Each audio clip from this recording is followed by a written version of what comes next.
तो चलिए शुरू करते हैं आज हमारा नेम रिएक्शन का नया टॉपिक। तो आज हम जो नेम रिएक्शन पढ़ने वाले हैं उसका नाम है परकिन रिएक्शन। तो चलिए शुरू करते हैं परकिन रिएक्शन।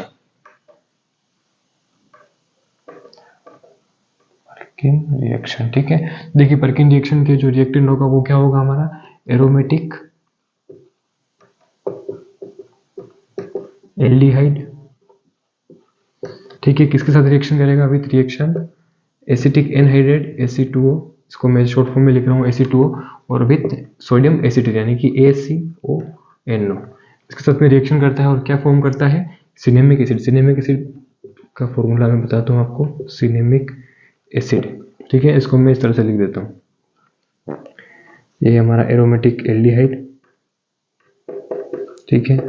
रिएक्शन करेगा एसिटिक एनहाइड्रेट के साथ में यानी कि ये CH3, ये C double bond O, C double bond O, ये CH3, ठीक है। रिएक्शन किसके साथ करेगा सोडियम एसिड के साथ में CH3 C double O Na, और क्या बनाएगा सिनेमिक एसिड। सिनेमिक एसिड का फॉर्मूला क्या होता है, देखिए ये CH डबल बॉन्ड CH, ये C डबल O H, इसको हम और क्या कह सकते हैं अल्फा बीटा अनसेचुरेटेड एसिड, क्योंकि अल्फा और ये बीटा है तो अल्फा बीटा पर क्या होगा अनसेचुरेटेड एसिड हो गया हमारा अनसेचुरेटेड एसिड, ठीक है। तो ये हमारा प्रोडक्ट बनता है इसमें, ठीक है, सिनेमिक एसिड। अब चलिए इसका हम मैकेनिज्म देखते हैं।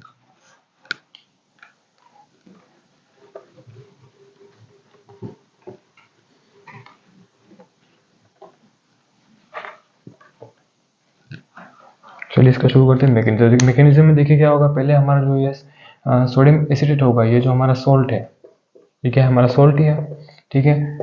ये क्या टूटेगा आयन में टूटेगा यानी कि CH3 C double O negative Na plus. ये जो CH3 C double O negative बना है ये हमारा क्या होता है कंजुगेट बेस, और बेस है तो बेस को क्या चाहिए एसिड चाहिए भाई रिएक्शन में। तो अब हम जानते हैं कि ये जो हमने लिया है acetic anhydride CH3 C double O, ये C double bond O CH3, यहाँ पर हम जानते हैं कि जो हाइड्रोजन होता है, जो 3 हाइड्रोजन लगे हुए हैं कार्बन के साथ में, ये हमारे क्या होते हैं मोर एसिडिक हाइड्रोजन होते हैं, यानी कि एसिडिक हाइड्रोजन है। तो ये जो बेस है वो इस एसिडिक हाइड्रोजन के साथ में रिएक्शन करेगा और यहाँ से इस H प्लस को निकाल देगा, ठीक है। तो यहाँ पर जब H प्लस निकल जाएगा तो यहाँ से हमारी क्या बनेगी CH2, ये नेगेटिव आ जाएगा इसको, क्योंकि यहाँ से जो हाइड्रोजन निकला है वो कि H प्लस के फॉर्म में निकला है, तो यहाँ से इसके जो ये बॉन्ड होगा वो इस कार्बन के ऊपर आ जाएगा, कार्बन को लेके जाएगा वो, तो ये CH2, ठीक है, ये C डबल बॉन्ड O, ये O, ये C डबल बॉन्ड O, और ये CH3।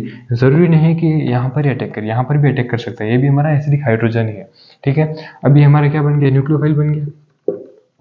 न्यूक्लियोफाइल किसके ऊपर अटैक करता है इलेक्ट्रोफाइल पर। हम जानते हैं कि जो कार्बोनिल कंपाउंड जो होता है हमारा वो हमारा एक इलेक्ट्रोफाइल की तरह बिहेव करेगा, इसका जो कार्बन होगा, जो इस कार्बोनिल कंपाउंड का जो कार्बन होगा वो हमारा किसकी तरह बिहेव करता है इलेक्ट्रोफाइल की तरह बिहेव करता है। क्यों, क्योंकि जो ऑक्सीजन होता है यहाँ से बॉन्ड के इलेक्ट्रॉन को अपनी तरफ खींचेगा तो इस पर क्या आएगा प्लस चार्ज आएगा, यानी कि इलेक्ट्रोफाइल बनेगा।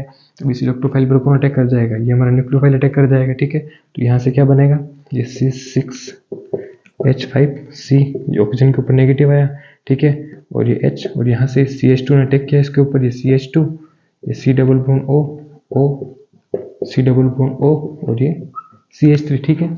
अब इसको थोड़ा मैं अलग टाइप से लिखूंगा, जैसे ऊपर मैं लिख रहा हूँ इसको जैसे। अब क्या होगा देखिए यहाँ पर ये जो हमारा इसको थोड़ा मैं इस तरह से लिख लेता हूँ C6H5, ये CH, ये ऑक्सीजन के ऊपर नेगेटिव है, ये CH2, ये C डबल बॉन्ड O, ये ऑक्सीजन, ये C double bond O CH, ठीक है। अब आप यहाँ पर देखेंगे कि यहाँ पर कितने मेंबर रिंग है, रिंग वैसे है नहीं लेकिन देखेंगे 1 2 3